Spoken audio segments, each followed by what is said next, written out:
Welcome to the Viking Home Companion, in a new series that I refer to as The Grimms According to Torvaldr. Now, we're all fairly familiar with at least a few of the Grimm brothers' fairy tales, thanks to Walt Disney.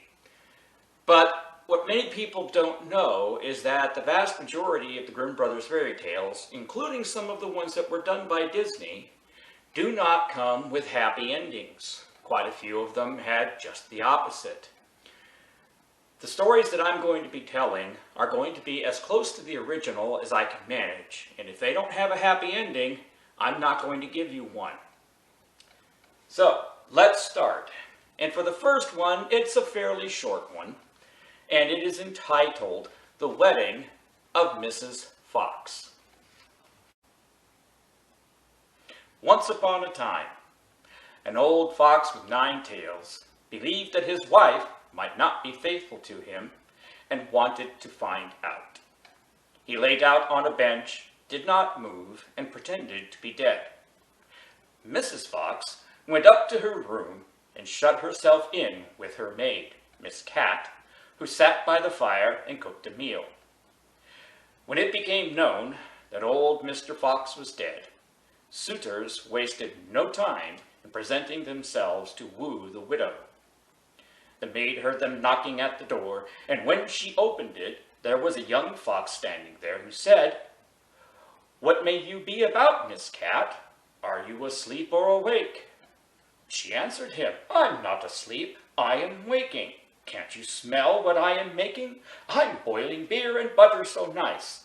Will you enter and drink likewise?" "No, thank you, miss," said the fox. "What is Mrs. Fox doing?" The maid replied, "She sits alone, and wails and moans, weeping her eyes quite red, for poor Mr. Fox is dead." "Do tell her, miss, that a young fox is here who would like to woo her." "Certainly, young sir," the maid replied. The cat goes up the stairs, trip, trip, trap. The door she knocks at, tap, tap, tap. "Mistress Fox, are you inside?"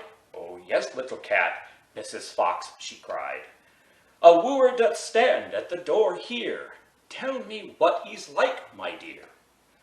"Has he 9 tails as the late Mr. Fox?" "Oh, no," said the cat, "he has only 1.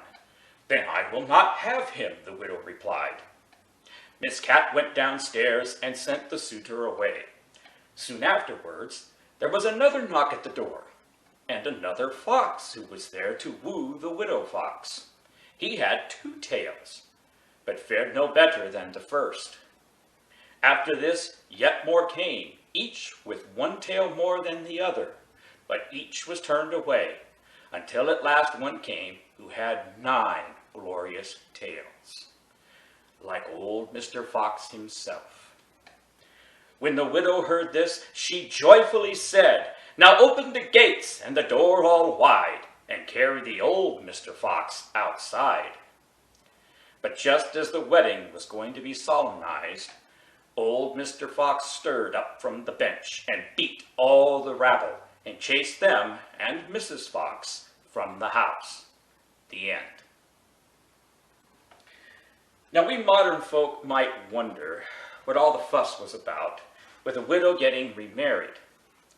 But in olden times, much more than today, there was a mourning period that a man and woman was expected to observe before they were supposed to remarry. In this fable, the issue wasn't the marriage. The issue was that Mrs. Fox didn't wait at all. She made a show of wailing and moaning, but as soon as the suitor presented himself that she liked, she went ahead and remarried. Well, that's it for this one. We'll see you again with another story, The Grimms According to Torvaldr.